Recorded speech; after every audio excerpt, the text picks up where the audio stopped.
সুষ্ঠু ও শান্তিপূর্ণ পরিবেশে ভোট আয়োজনে সারা দেশে নিরাপত্তা জোরদার করা হয়েছে। নিয়মিত টহলের পাশাপাশি চেকপোস্ট বসিয়ে তল্লাশি চালাচ্ছে আইন শৃঙ্খলা বাহিনী। স্বরাষ্ট্র উপদেষ্টা জানিয়েছেন, কেউ আইন শৃঙ্খলার অবনতি ঘটানোর চেষ্টা করলে কঠোর ব্যবস্থা গ্রহণ করা হবে।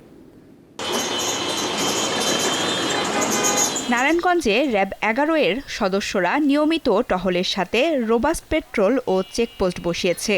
মঙ্গলবার সকাল থেকে সড়ক ও মহাসড়ক সহ বিভিন্ন গুরুত্বপূর্ণ পয়েন্টে টহল দিতে দেখা গেছে র্যাব সদস্যদের।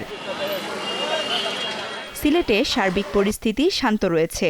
বিচ্ছিন্ন কিছু ঘটনা ছাড়া বড় ধরনের কোনো হুমকি বা ঝুঁকি নেই বলে জানিয়েছে আইন শৃঙ্খলা বাহিনী। মোটর বাইকের মাধ্যমে নির্বাচনী টহল কার্যক্রম পরিচালিত হচ্ছে।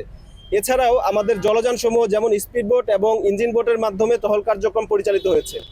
সাদা পোশাকেও আমরা আমাদের প্রয়োজনীয় সংখ্যক নির্বাচনী আইন শৃঙ্খলা পরিস্থিতি মনিটর করার জন্য আমাদের সদস্য মোতায়েন রেখেছি।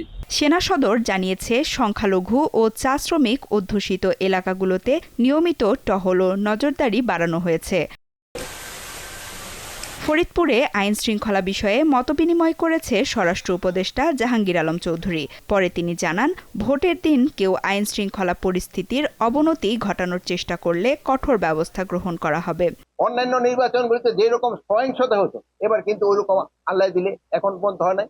আমরা আশা করব যে সামনে হবে না। আপনারা দেখছেন যে এবার অন্যান্য সময় আইন শৃঙ্খলা বাহিনী, স্পেশালি সশস্ত্র বাহিনী, এরা ভোট প্রাঙ্গণে যেতে পারতো না। এবার আমাদের সিনিয়র সচিব কিন্তু এটা একটা ভালো ব্যবস্থা করে দিচ্ছে এবং প্রতিটা ভোট প্রাঙ্গণে তারা যেতে পারবে। চট্টগ্রাম জেলার 11টি আসনে নির্বাচনী সরঞ্জাম সংশ্লিষ্ট উপজেলায় পাঠানো হয়েছে। আইন শৃঙ্খলা বাহিনীর তত্ত্বাবধানে কাল এগুলো ভোট কেন্দ্রে পাঠানো হবে। নওগাঁয় আইন শৃঙ্খলা পরিস্থিতি স্বাভাবিক রাখতে 3 স্তরে নিরাপত্তা ব্যবস্থা গ্রহণ করা হয়েছে। পুলিশের পাশাপাশি মোতায়েন রয়েছে সেনাবাহিনী ও বিজিবি। সঞ্জিদা স্নিগ্ধা, দীপ্ত, বার্তা কক্ষ।